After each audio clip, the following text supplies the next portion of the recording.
कुछ जगहें नक्शे में नहीं होती, कुछ खजाने धरती के नीचे नहीं और कुछ बगीचे फूलों के नहीं होते। यह कहानी एक ऐसे बगीचे की जहां मिट्टी नहीं, सोना उगता था। घना जंगल, सूरज ढल चुका है, रास्ता ऐसे जैसे सदियों से किसी ने कदम न रखा हो। एक आदमी आ रहा हो, थका हुआ, पसीने से भीगा, हाथ में पुराना नक्शा। नक्शे पर सिर्फ 2 शब्द लिखे थे, सोने का बगीचा। आरव के होठों पर कंपन हुआ। अगर ये सच हुआ तो मैं बदल जाऊंगा। जंगल के बीचों बीच एक टूटा हुआ पत्थर का दरवाजा, दरवाजे पर उकेरा हुआ चिन्ह, पत्तों के बीच चमकता सोना। जैसे ही आरव अंदर बढ़ा, धड़ाम, दरवाजा अपने आप बंद हो गया और अंधेरा, और फिर टन टन जैसे सिक्के टकरा रहे हों की आवाजें। धीरे धीरे रोशनी फैलती है और आरव देखता है उसकी सांस रुक जाती है। पेड़ लेकिन पत्ते नहीं, सोने के पत्ते, फूल लेकिन रंग नहीं, शुद्ध सोना। हवा चली तो खनक की आवाज आई। आरव फुसफुसाया, ये सपना है या पागलपन? अचानक पीछे से आवाज आई, जो यहाँ आया वो खाली नहीं गया। एक बूढ़ा माली, आंखें गहरी, चेहरा बिना उम्र का, उसके हाथ में कुदाल नहीं, सोने की छड़ी। माली बोला, यह बगीचा हर किसी को नहीं मिलता। आरव कहता है, मैं सब कुछ छोड़ आया हूँ। माली मुस्कुराया, पर मुस्कान में डर था।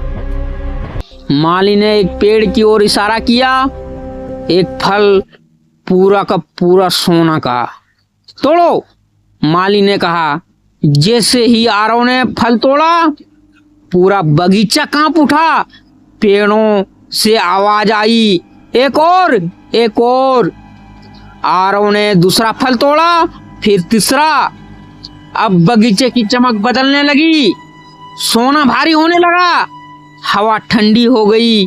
माली की आवाज बदलती हुई नजर आई, हर बगीचा कीमत मांगता है। आरव चिल्लाया, कीमत क्या? जमीन से आवाज आई, समय। घड़ी जैसी टिक टिक। आरव ने पीछे देखा, जहां वह खड़ा था वहां उसके पैरों के निशान सोने में बदल रहे थे। उसके हाथ धीरे धीरे चमकने लगे। आरव घबराया, मैं जाना चाहता हूँ। माली बोला, बगीचा जाने नहीं देता, वो रख लेता है। अचानक सब कुछ शांत, एक रास्ता खुलता है, बाहर की रोशनी, माली की आखिरी आवाज, या तो बगीचे का सोना ले जाओ या खुद बगीचे का हिस्सा बन जाओ। आरव ने एक नजर सोने पर डाली, फिर रास्ते पर, और तेज धड़कन की आवाज। सुबह जंगल शांत है, टूटा हुआ दरवाजा खुला है, अंदर एक नया पेड़ खड़ा है। उस पेड़ की पत्तियों में एक चेहरा दिखता है, आरव का। और हवा में गूंजती एक आवाज, सोने का बगीचा अब भी इंतजार करता है, एक और लालची का। कुछ कहानियां खत्म नहीं होती, कुछ बगीचे खाली नहीं होते, और कुछ चेहरे पेड़ों में भी सांस लेते हैं। सूरज हुआ, जंगल वैसा ही था, शांत, निर्दोष। लकड़हारे जंगल से गुजरते हैं, एक की नजर पड़ी चमकते पत्तों पर। ये पेड़ कल यहाँ नहीं था। पेड़ की छाल पर उभरा चेहरा, आंखें बंद पर होंठ हिलते हैं, मत आना। गांव में खबर फैल जाती है, जंगल में सोने का पेड़ है, पत्ते तोड़ो, अमीर बनो। एक आदमी गायब हुआ है। लोग हंसते हैं, पर रात को सपनों में सबको एक ही बगीचा दिखता है। एक लड़की माया, तेज नजर, शांत चेहरा, वह आरव को जानती थी। उसके पास आरव की आखिरी चीज वही पुराना नक्शा था। माया बुदबुदाती है, तुम गए हो तो मैं भी आ जाऊं। जैसे ही माया जंगल में कदम रखती है, धरती कांपती है, पेड़ों से सोने की पत्तियां झरती हैं और वही आवाज एक और दरवाजा अपने आप खुल जाता है। अंधेरे से वही बूढ़ा माली निकलता है, पर इस बार उसकी परछाई 2 सिरों वाली होती है। तुम उसे ढूंढ रहे हो? माली कहता है। माया, मैं उसे वापस ले जाऊंगी।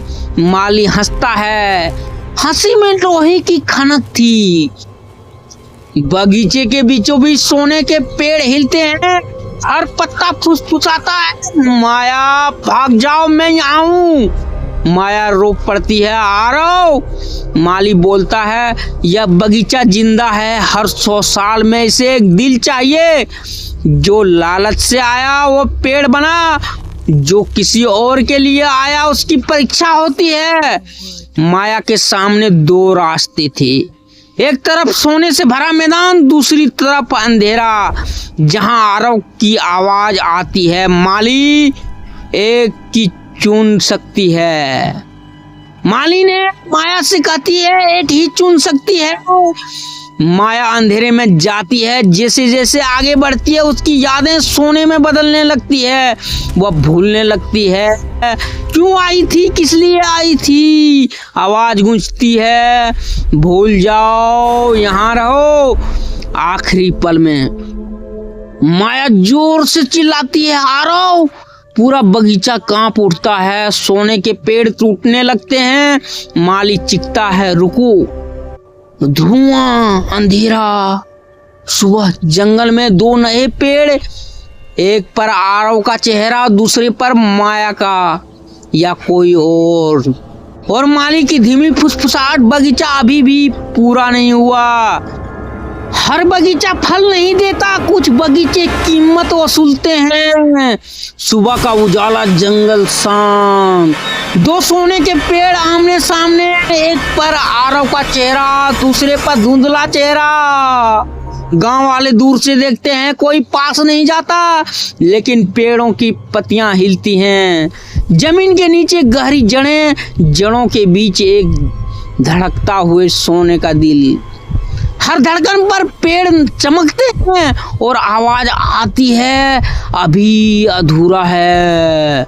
अंधेरे से माली निकलता है, अब वह बूढ़ा नहीं, उसका शरीर पत्थर, मिट्टी और सोने से बना है। वह माली कहता है, मैं माली नहीं, मैं बगीचे की याद हूँ, जो यहाँ आए उनसे बना। अचानक दूसरा पेड़ कांपता है, उसमें से आवाज, मैं यहाँ नहीं हूँ। सोने की परत टूटती है, माया बाहर निकलती है, कमजोर लेकिन जिंदा। माली चौंकता है, तुम कैसे बची। माया जमीन पर गिरती है, सोने का दिल तेज धड़कता है। माली बोलता है, एक को रहना होगा, एक को जाना, बगीचा खाली नहीं रह सकता। माया चुपचाप आरव के पेड़ की ओर देखती है। माया पेड़ को छूती है, धीरे धीरे आरव का चेहरा हिलता है, आंखें खुलती है। आरव फुसफुसाता है, मत रहना। माया मुस्कुराती है, आंखों में आंसू। माया सोने के दिल की ओर बढ़ती है। माली चीखता है, नहीं। माया अपना हाथ धड़कते दिल पर रखती है, पूरा बगीचा फट पड़ता है। रोशनी, धमाका, सन्नाटा। जब धुआं हटता है, कोई सोना नहीं, कोई पेड़ नहीं, सिर्फ साधारण मिट्टी और आरव जमीन पर पड़ा हुआ जिंदा। आरव अकेला खड़ा है, हाथ में वही पुराना नक्शा। वह उसे जलाता है। आसमान में राख उड़ती है और हवा में एक आखिरी आवाज, हर बगीचा हमेशा नहीं रहता। अगर यह कहानी आपके दिल में रुकी तो समझ लीजिए बगीचा पूरी तरह खत्म नहीं हुआ, क्योंकि कुछ जगहें सिर्फ कहानियों में नहीं होती, क्योंकि अगली कहानी और भी गहरी है। इसलिए हमारे चैनल को सब्सक्राइब कर लीजिए। यह कहानी पूरी तरह काल्पनिक है, किसी भी सच्चाई से इसका कोई संबंध नहीं।